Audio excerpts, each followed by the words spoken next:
Ce château cache un secret, regardez tout en haut de son toit. On voit une queue, c'est celle d'un Shashioko, une bête légendaire qui rappelle nos gargouilles en Europe. Mais il y a une différence fascinante. Les gargouilles servent à chasser l'eau pour protéger le bâtiment, alors que les Shashioko ont au contraire la réputation d'attirer la pluie.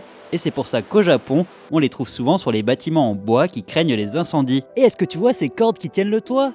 À ton avis, elles servent à quoi? Le toit est simplement posé, sans clous ni vis, et les cordes lui permettent de ne pas s'envoler. C'est une technique brillante pour donner au toit de la mobilité en cas de séisme, et encore plus malin, en cas d'incendie, on peut rapidement enlever le toit pour calmer les flammes et sauver une partie de la maison. Un autre truc intelligent au Japon, c'est qu'au départ des randos, on a des boîtes comme celle-ci, avec dedans un carnet, comme ça quand on part, on inscrit son nom, et si on disparaît, les gens savent qu'on est passé par là. Et la guide qui m'accompagnait m'a appris un autre truc cool. Cette terre orange, en fait, c'est pas de la terre, c'est de la poussière volcanique. Il y a eu une éruption il y a plus de 6000 ans ici, ce qui a forcé les habitants à fuir la région pendant plus de 1000 ans. Et tout le long de ce chemin, il y a d'immenses cèdres japonais, certains sont quasi millénaires, et ils ont été plantés pour guider les visiteurs vers un temple qui se cache plus haut dans la forêt. C'est une rando très calme, relaxante, avec plein de petits détails à observer. Je vous mets plus d'infos sur tous ces endroits en description.